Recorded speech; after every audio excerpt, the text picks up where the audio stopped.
Umar kaget. Umar mengatakan, ayah sama anaknya seperti seakan-akan saudara kembar. Jadi hampir sama rambutnya sama-sama. Dia masih hitam, masih muda rambutnya si ayah ini gitu. Kondisi fisiknya masih sama dengan anaknya. Lalu Umar yang angkat suara mengatakan, ajaban ma ra'aitul yaum. Sungguh mengagumkan apa yang saya lihat hari ini. Lalu mengarahkan pandangan beliau ke ayahnya si anak tadi yang ada jalan di depan.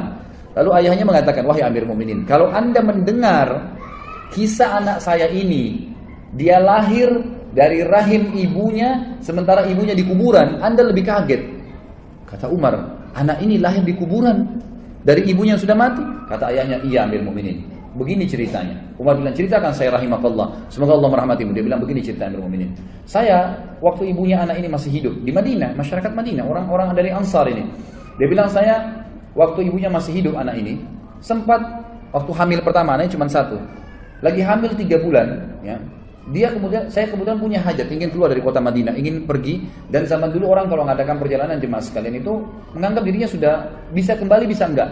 Karena kalau perjalanan bisa dirampok tengah jalan, bisa mati, bisa enggak kembali. Sekarang masih ada, mungkin bisa beli tiket pulang pergi, atau kalau meninggal ada informasi yang sampai ke keluarganya. Zaman dulu enggak. Maka orang kalau sudah pamit mau pergi jihad, mau pergi bisnis, maka itu dianggap oleh keluarganya sudah meninggal. Dia bilang, istri saya pun melarang saya, meminta jangan pergi, ya. Padahal ini saya sudah harus pergi. Maka saya pun mengetahui kalau istri saya ragu karena masalah anaknya. Lalu saya memegang perut istri saya sambil mengatakan, ya Allah, saya mengamanahkan anakku yang ada di rahim atau di perut istriku ini. Jagalah ya Allah. Lalu dia bilang, saya pun pergi. Setelah saya pergi, saya kembali 6 atau 7 bulan setelah itu. Jadi pas waktu melahirkan istrinya dia balik. Pada saat saya tiba di rumah saya waktu maghrib, kemudian saya coba ke rumah saya, tidak ada orang. Saya kemudian mendatangi kerabat-kerabat saya terdekat yang ada di Masjid Nabi. Saya tanyakan mana istri saya, mereka bilang istrimu sudah meninggal 2 minggu yang lalu. Sudah meninggal 2 minggu yang lalu. Maka saya pun ya sholat Isya, dan saya setelah Isya mau pulang ke rumah saya dan mengunjungi beberapa kerabat istri saya untuk menyampaikan takziahnya, gitu kan. Kemudian saya lewatin Baqi dan saya bilang pada teman-teman saya dan kerabat saya, mana kuburan istri saya? Ditunjuklah. Dia bilang, begitu saya lewat dekat kuburan istri saya, di atas kuburan istri saya ada asap keluar. Asap, banyak sekali asap itu. Lalu kemudian saya bilang, apa ini? Kata keluarganya dan teman-temannya, ini terjadi dari semenjak kami masukkan istrimu di kuburan 2 minggu lalu. Setiap hari keluar asap. Setiap hari, kami juga nggak tahu apa. Kata suaminya apa?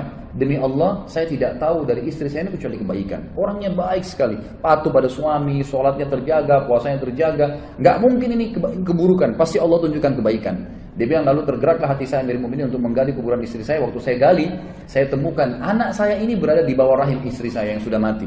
Gitu kan? Ada di situ, hidup.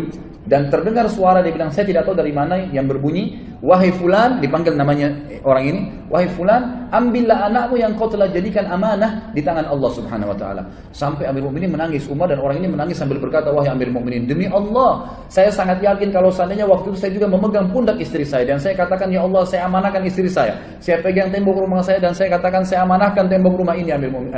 Ya Allah, maka saya yakin istri saya masih Allah panjangkan umurnya. Tapi ya Amir Mukminin, saya cuma mendoakan anak saya, dan inilah anak saya yang Anda anggap unik tadi itu. Maka ini pelajaran juga besar.